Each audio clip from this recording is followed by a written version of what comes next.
When I grew up, these were our holiday dishes at my grandmother's. We had 9-inch plates, we had a 4-ounce dessert bowl, and we had about a 4-ounce coffee cup. And then when my kids were growing up, I used these plates. Again, just a little over 9 inches. The bowl increased to more of an 8 to 10-ounce bowl. But now this is the normal plates. Look at that, 11 inches. That's about a 16-ounce bowl, maybe 20 ounces. These are more like 12 ounces. A lot of times 16 ounces is the norm. When did food become entertainment instead of fuel? Hi everyone, welcome to the channel. I'm Bonita. I'm from rural Kansas. I'm early retired. I'm starting my 3rd year of retirement, and I retired at almost 58 years old. So today I want to talk about when did food become entertainment instead of fuel? This plays so much into our budgets. Things have changed over the years, as I just showed you in that beginning clip. We were not served big portions. We were not served fancy foods, and we were not served things that we were necessarily hungry for. We were served what was affordable, and a lot of times it was on rotating menus, meaning Monday every week you had the same thing. Tuesday every week you had the same thing. No one thought anything about it. Going out to eat just wasn't a thing when I was raised. In fact, I was raised in the 60s and the 70s. And even when we went on vacation with our home built camper on the back of our pickup truck and we camped in that, it was a huge treat if we went to McDonald's maybe once or went to get tacos, like 10 for $1.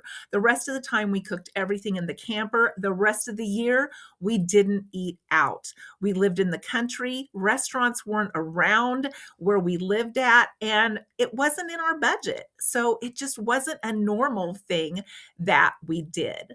Now, when did all of this fast food and all of these restaurants actually come into being?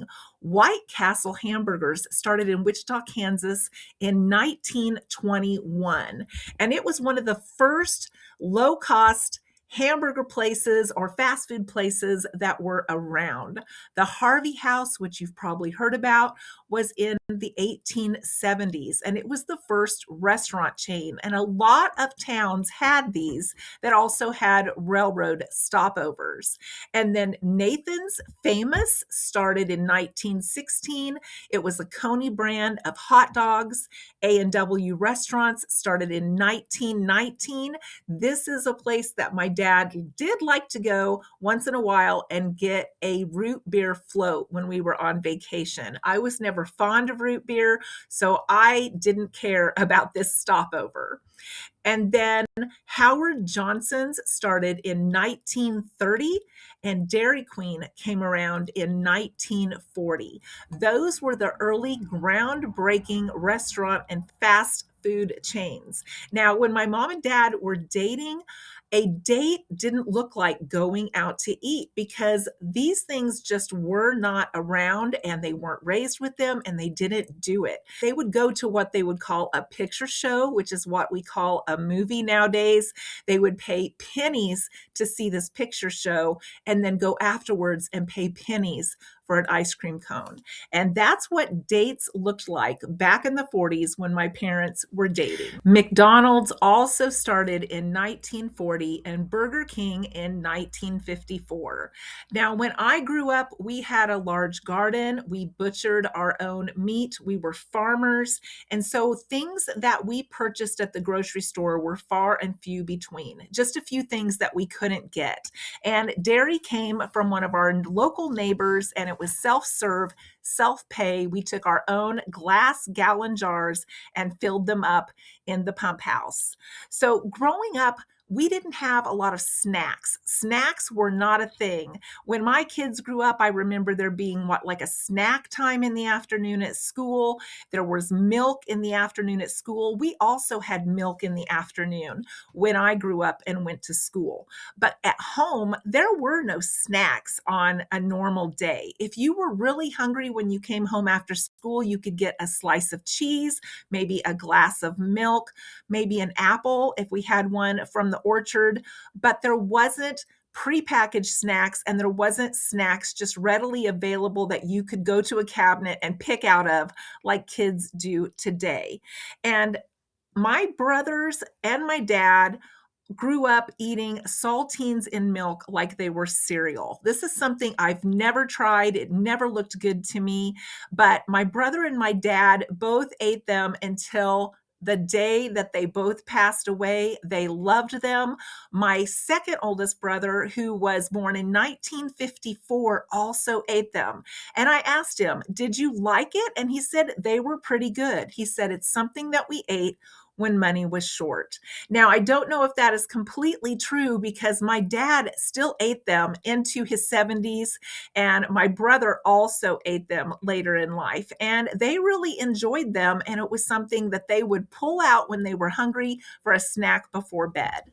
If I had a snack before bed growing up, we had oil popped popcorn on the stove. I learned to make this from a young age. That was my job. And I could just eyeball how much oil and how much popcorn I needed to put in there to make the small kettle pop full.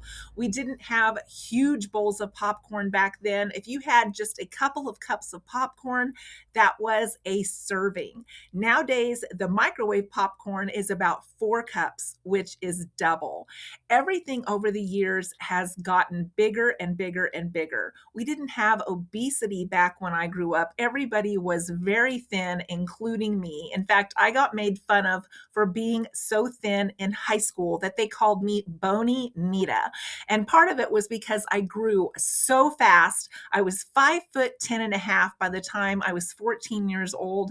And I just don't think that I could keep up with the calories to match my metabolism back then. I wish I still did.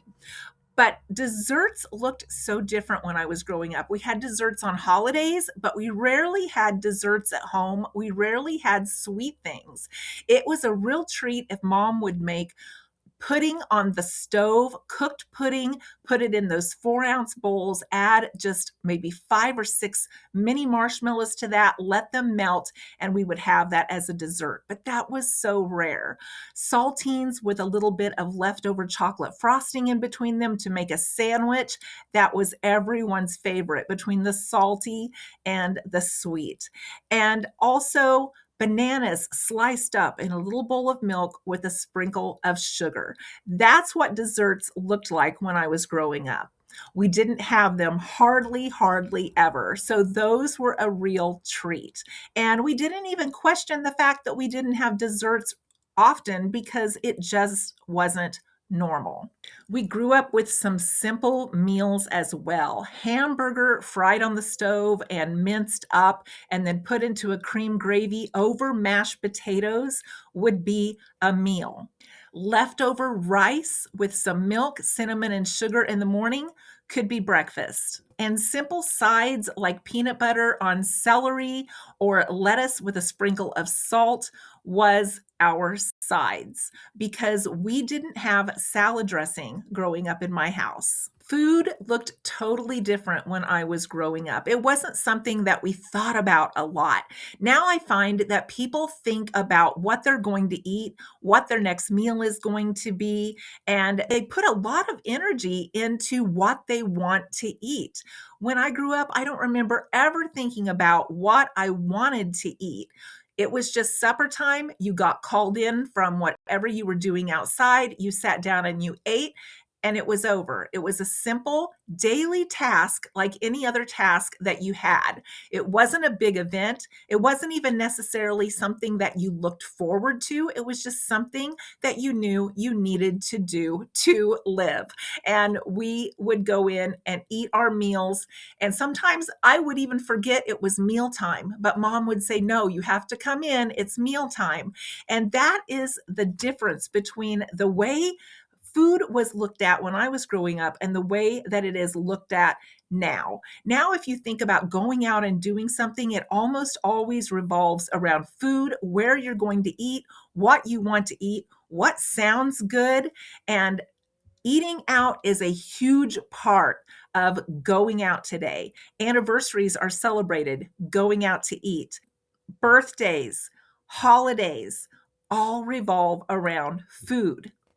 I remember when it would be my mom and dad's anniversary when I was growing up, dad would pick a few flowers out of the flower beds and take them in and give them to mom.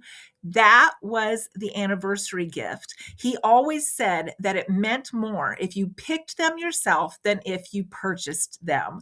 So see how that thinking has changed, because how would a woman feel nowadays if a husband just picked a few flowers out of her flower bed and then gave them to her? There probably would be an argument. And how would she feel if he didn't take her out to eat on their anniversary? There might be another argument. Expectations have changed, routines have changed. Structures of our family life have changed, and a lot of them all revolve around spending money and buying food. So I just wanted to share a little bit of my memories growing up with you all. Let me know some of the memories that you have growing up surrounding food and celebrations and what that looked like and how it has changed over your lifetime. Thanks for listening today. I hope you'll join me in the next video. Give me a thumbs up if you've enjoyed this one, and I hope to talk to you soon.